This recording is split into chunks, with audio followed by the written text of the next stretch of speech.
Hello dear students, welcome back for the second lecture of GIS.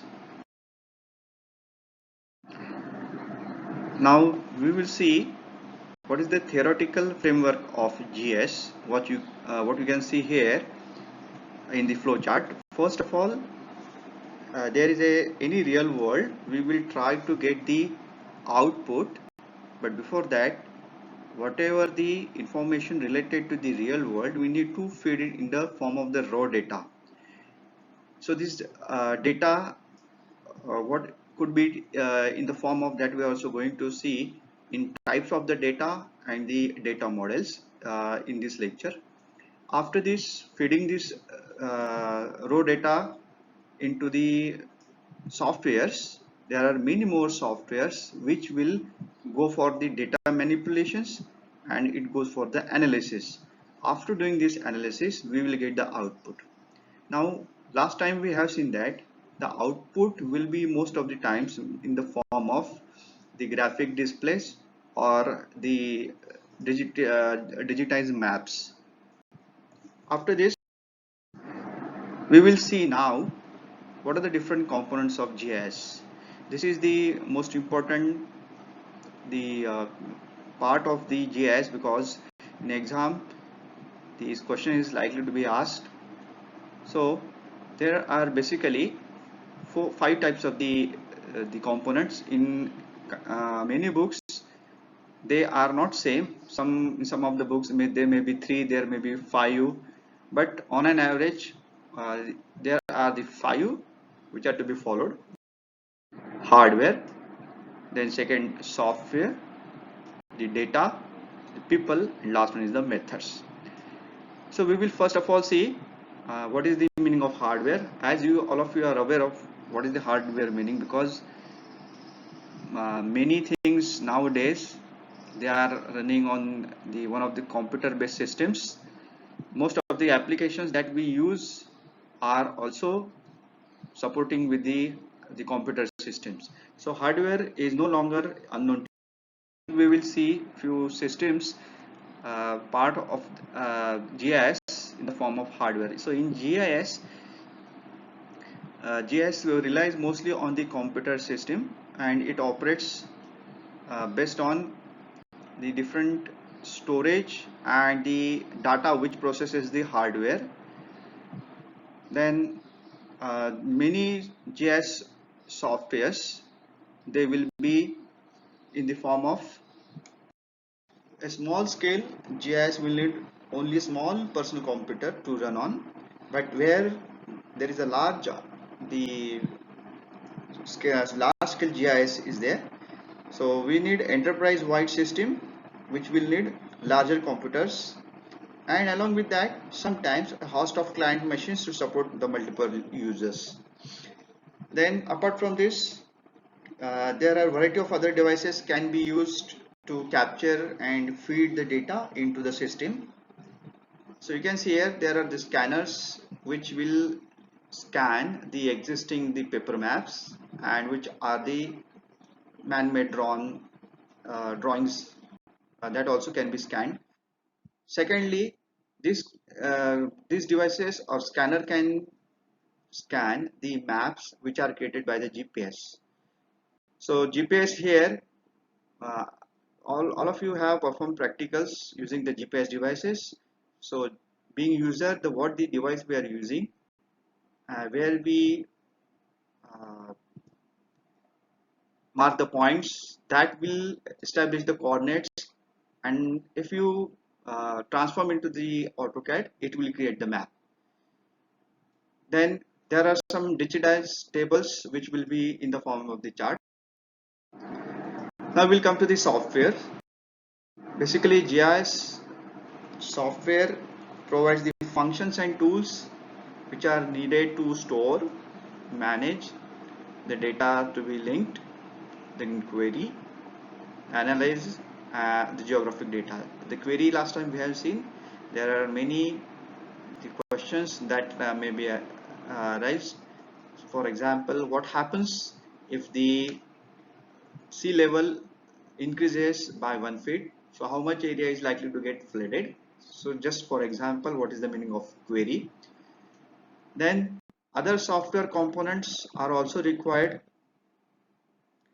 uh, itself providing the functionality to all the above the functioning, to provide the access to additional sources of data and the forms. Then this software basically works integrately with the three systems, which are the imaging system, which is used to analyze the satellite imagery. Satellite imagery, that means the images which are the satellite imagery. Then database management system, which store the additional sets of the data. We will see what is the meaning of the additional sets of data. And the CAD system, which provides the drawings. So all these three systems together or integrated together give the GIS solution, which is the nothing but the desired outcome. Now we will see the data. Basically, data is available either in tabular form or it could be a geographical map. Okay, then it could be a digital map. You may not be knowing actually how the digital map they are created. Right now, this is not the issue to discuss about this.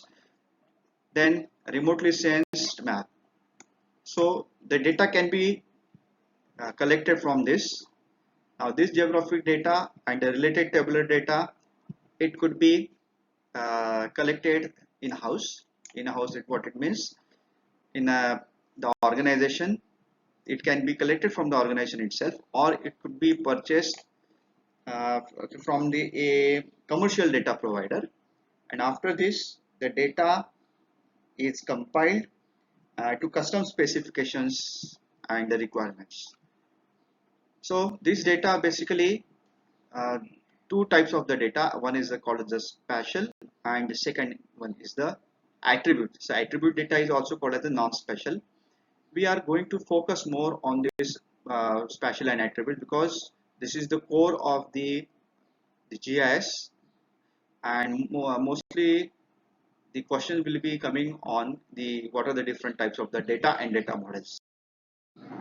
So what is the spatial data? Basically spatial is suggesting you the where, starting with the question where the data. So there where has many meanings. So we will see very specifically what meaning of the where.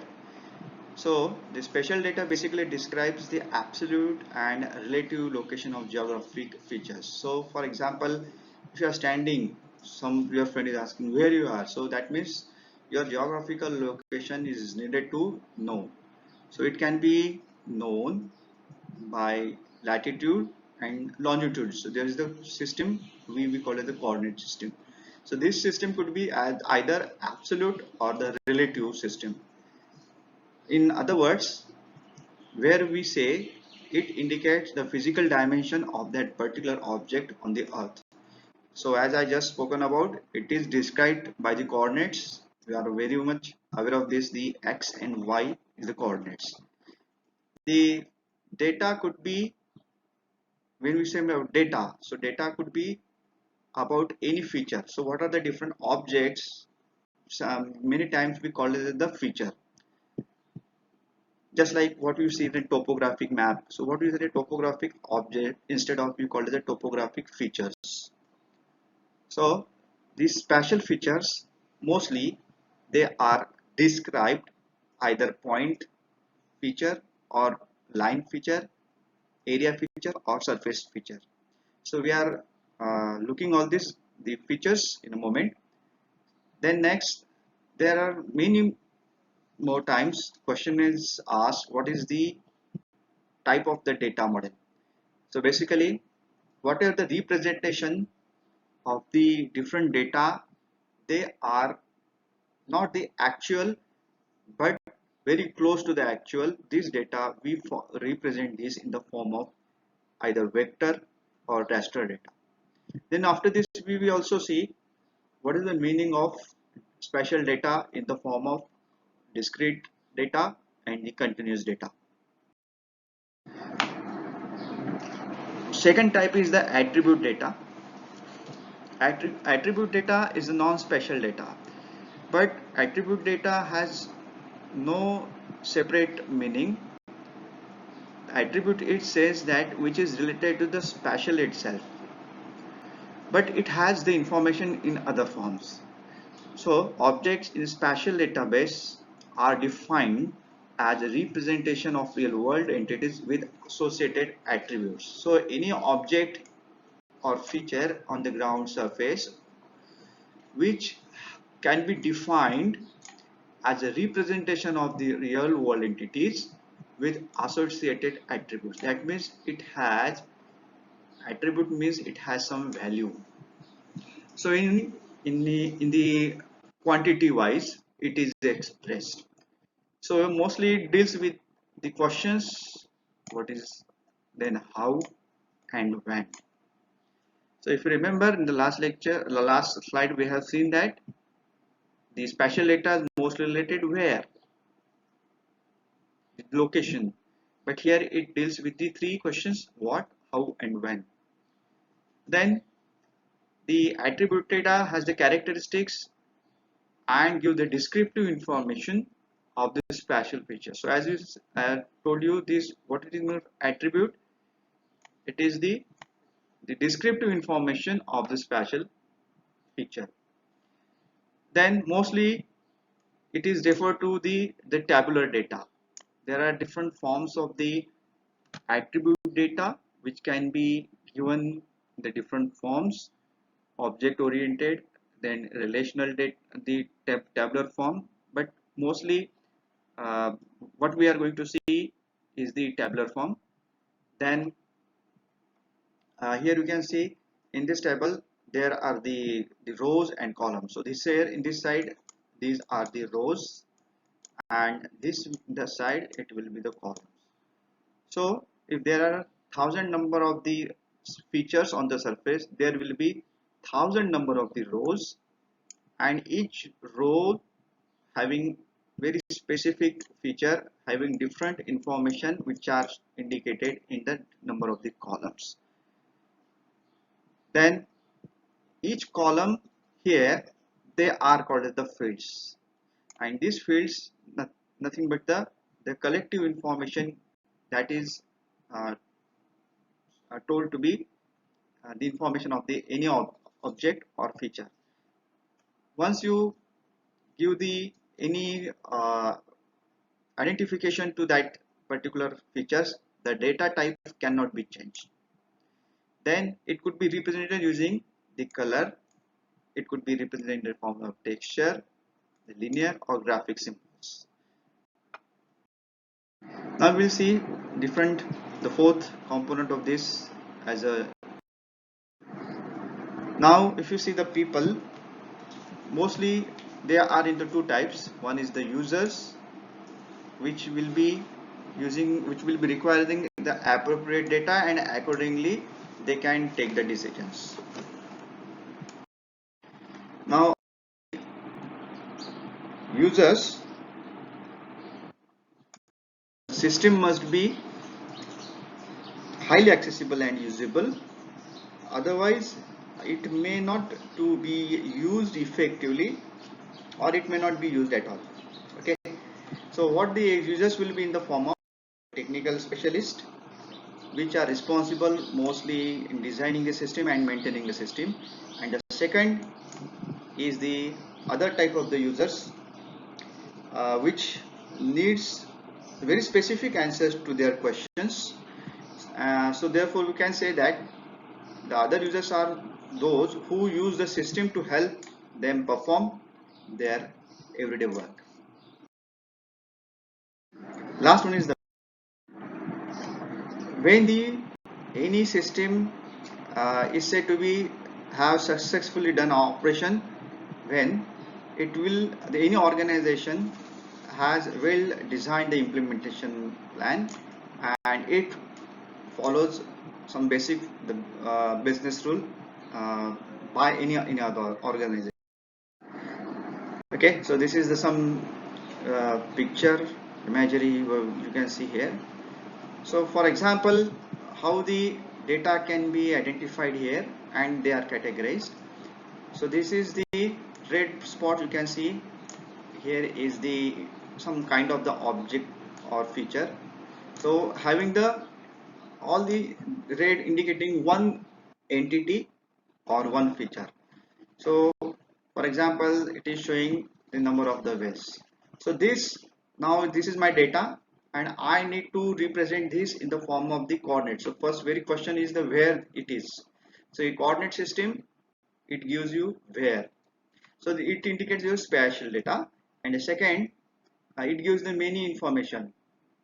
So when it was constructed, when it was regularly maintained, what was its water level in the last rainy season. So likewise, many questions can be prepared and it can be fed into the data in the form of tabular form, and it can be said to be as an attribute data. Now we'll see about more things about the spatial data, as we have just mentioned last slide. What is the data? Is the discrete data and the continuous data. What the data is said to be discrete when the features that do not exist between the observations. There are different features and they do not find any relationship between these two. So in other words, we can say it may form as separate entities, then it individually distinguishable. Now all these three characteristics can be understood by the examples, the wells or the roads or the buildings. Now in order to understand it more clearly, how the wells can be said to be as a discrete data. So basically the wells which are constructed gives the different information, such as when it was constructed, what is the diameter of the well, what the kind of the material it is constructed, what is the depth of the well. So there are many more questions that will be related to the wells. So each well could be individually distinguishable. Secondly, second example you can take of the roads. There are many roads. So even though the roads is serving the same purpose, movement of the vehicles, but the each road is independently or individually distinguishable. So what is the width of the road, all the different roads, there are many more roads in a city. What is the volume of the traffic, intensity of the traffic, the material which is constructed for the roads. Likewise, the same can be applicable to the buildings. There are many more buildings, but each building again can be considered a separate entity, and there may not be exist any relationship between the any adjacent buildings. The data can be considered also as the continuous one. The features exist especially between the observations. So there does exist some kind of the relationship between the observations. We can take the rainfall or the elevation or the height of the building. So if I say there are many more buildings, but the term which is used to relate all other buildings is the what is the height of the building. So there are many more buildings. So in most of the times it is always expressed in a vertical dimension rather the horizontal dimension. So what is the tallest building in the city? So in that case all other buildings they are compared. So here the data which is considered as a continuous data. Similarly the rainfall, that means if in this year uh, what was the maximum intensity of the rainfall. Such data for the last many years can be considered and can be compared. So in that case we call it the data is the continuous one. What kind of the data can be stored in attribute table? So each spatial entity may have more than one attribute so associated with. So this you need to understand first. For example, we can say the feature as the hotel. So if we take the map You may see many buildings. Among that buildings you identify different hotels, but each hotel could be a separate entity. In that case, hotel is one entity, but you can categorize it as a 1 star, 2 star, 3 star. Similarly, any institution is there, educational institute. So educational institute may have different buildings. So institute doesn't mean that only one building. It may have one, two, three, or any number of the buildings in a campus. So the data can be, in case of attribute data, numbers, it can be entered into the number form. So number could be in the population form. So what is the population if you want to represent in the number form? Rainfall, here how much rainfall has occurred, we can say the in form. Again area, again number form. So this is all about the attribute data. So which is always fed into the tabular form. Now you need to understand there are three core files. One is .shp, which says you the data stored geometry wise.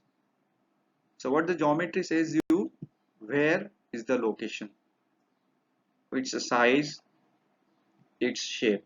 Likewise, second .dbf file, it stores the attribute information wise. So many more information, the texture, pattern about the that feature, that gives the information. And the third one .shx, we call as a link file or index file, which will relate the geometry with the information.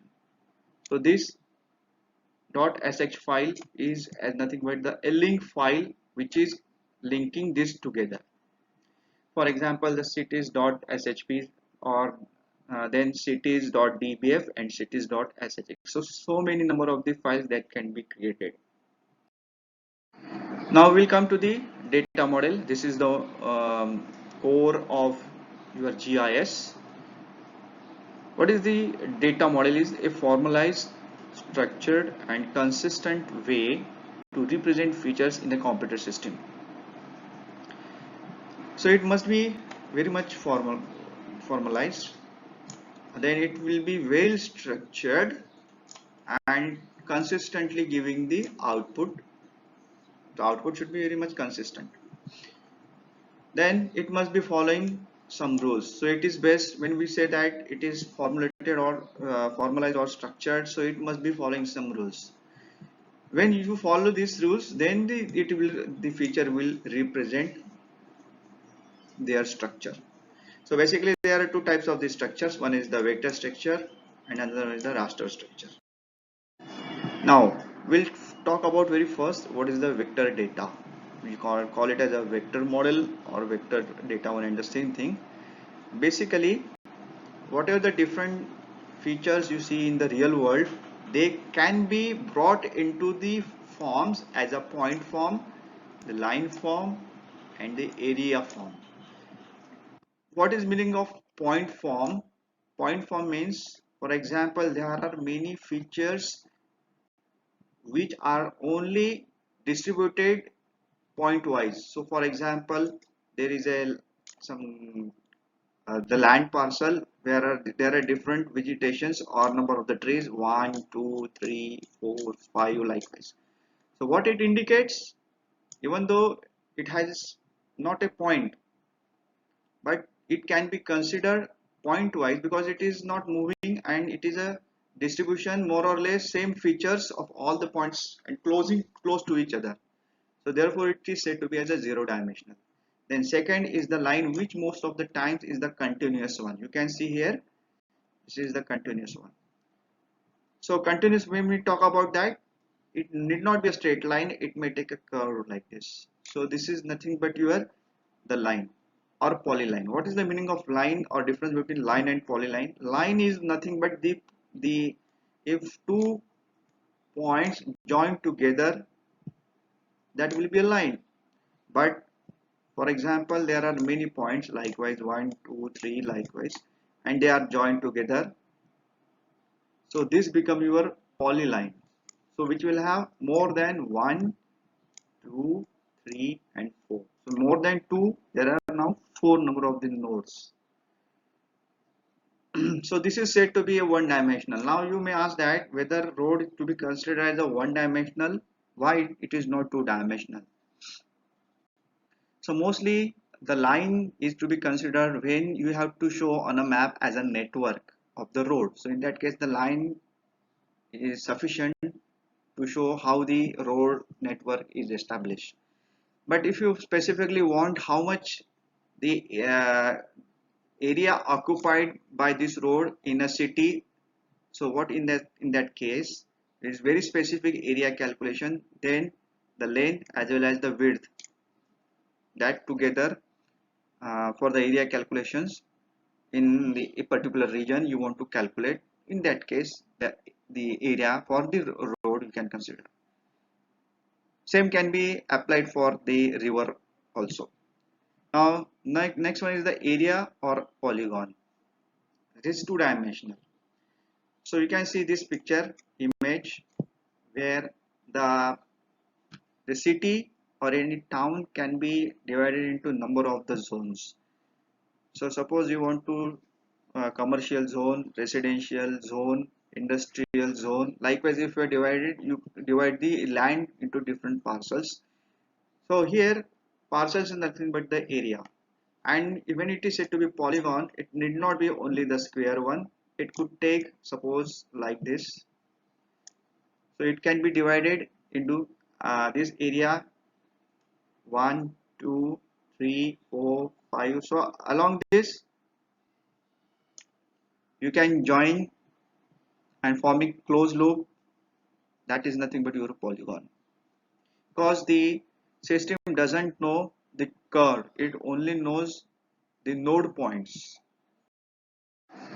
Now about points, how it can be fed into the computer system.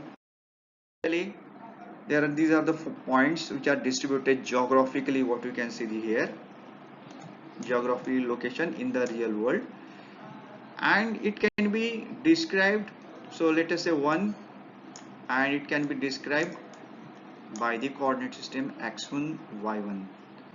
Okay, so once you give the coordinates for 2, for 3, for any number of the points, and accordingly if you give the coordinates, and it will give the output in the form of like this. Same can be said to the lines. Here this is the map. You can see 1 line, 2 line, 3 line, 4 line, likewise. Now you can see here how this uh, point to point the line changing. So this is the very first node, sorry, vertex point. This is the second vertex point. This is the third vertex point. So wherever it is changing alignment, accordingly we have given the.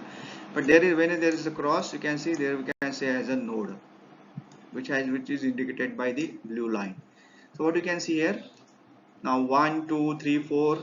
So here 1 can represent the coordinate system, likewise for the 2 it can be represented likewise. And when you actually, this is a tabular form, and when you produce the output it will be coming in this form. So this will be very close to the actual one. Now we'll come to the raster data. What is the raster data? Raster data actually made up of a pixel image giving the pixel form, and each pixel has some value, and that value we call as the attribute value. You can understood this very well application in our real practical application as a digital photograph. So when we take a photograph with a digital camera, you gain the resolution. The more is the resolution, the more clarity you will get, and each resolution consisting of the grid and this or pixel size and what we can say, each pixel represents different color or combination of the color in digital photograph. Same as you can apply in the GIS also. In GIS, the pixel, instead of giving the color combinations, it gives either elevation above mean sea level, or it may give the data as a chemical concentration, or it may be given a rainfall. There are the few of the examples. So there are many number of the applications you can see to represent the what is the meaning of the pixel. Now this raster data, so you can see here how it can be represented. So this is a sum of the image. There you can see many more features. So what is done here in raster data,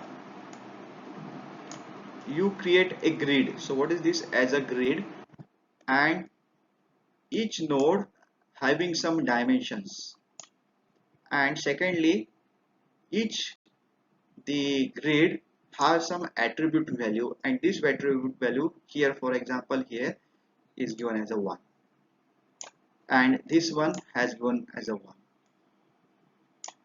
then this one as a 3. So either you can give the numerical value, or you can give the coding in the form of the alphabets, or you may give the color forms. So depending upon whether line or whether a point or whether your area, depending upon, you will give the either color, or you give the number, or you give the alphabets. Just to compare between what is the raster model and vector model. Here in this case you can see the raster model, and here you can see as a vector model. Okay, to understand it more clearly, let us say some portion of the real world. You can see here is the river which is running like this, which is shown with the blue color. Now there are some trees here in the bank of the river. Then again here some trees which are very close to each other but just away from the river, and there is some house. So how the data is created from the real world. So in raster model, if you see the three characteristics, one is the geometry, then the attribute, and the topology. Same way here in the vector model, the geometry, the attribute, and the topology. Now I'll explain you what is the meaning of here the topology. You will understand from this uh, image itself. Now what the geometry says you, what is the location. So any feature can be only described by geometry wise. First thing is where it is located. So if it is your raster model, it will be considered of the grid size. Okay, but if we see in the vector model, the geometry can be expressed as whether it is a point, or whether it is a line, or whether it is a polygon. Okay, so there is no grid size, but here is the representation in the form of this. Then second, what is the cell shape? Grid size and cell shape has a different meaning. We are going to see here. Then second is the attribute. Now if you see, the cells shape is if I say number of the here the columns, and here is the number of the rows, and the grid size is what is the size of this grid. Now the attribute, what you can see here, the land cover which is shown here. So what is the land cover? What are different features here? Now here you can see this column is the B. So what indicates is the blue color. So where it starts from here, blue. So suppose this is your, this size is nothing but your this size. So in that case, the object which is here starting from here, so from this at what column size, or what is the size of this coordinate system. If I say here, so 7 1 of, comma 7, so what it is blue. So roughly, if you see the river how it is flowing, it is like this. So similarly, it is try to replicate here in the grid form like this. So showing BB stand wherever it indicates the river as a blue. Then here is the house, which is the location represented on the grid here. Then here is the, even though it's a looking to be as a the yellow, but actually it's a green. So the greeneries or trees can be shown here. Similarly, this greenery is also shown here. Greeneries. So land cover is nothing but in the land. What are the different features there? Topology indicates how close they are or how far they are.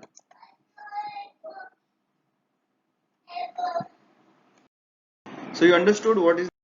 Whereas in the case of the vector model, the same features how they are shown. So the river is shown with the blue color, and dots they are shown with the kinds of the nodes.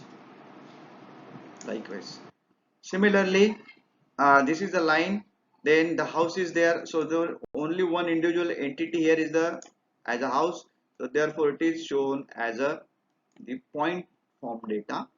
Then trees which are distributed like this, so 1 2 3 4 5, so this is form a polygon, so we call it as the area form. Similarly here the trees, but the pattern, if you say the all here is also forming a polygon, but this polygon has different the geometry, and this one also having the different geometry. So the here topology says you the adjacency, how close to the features they are together. Here how the you can say data is created. So this is the imagery. So with the help of the software, one of the, for example, this the particular portion, how it can be the nodes are created. So one, the two, so likewise different. If you cover this area, just moving the cursor along this, so it will give or get this capture the shape, importing this and transforming to here on your the map, how we can different features then be created. So that's all we will see in the next lecture, the how the analysis can be done. So that analysis is called the special analysis. That would be the last lecture. Thank you very much.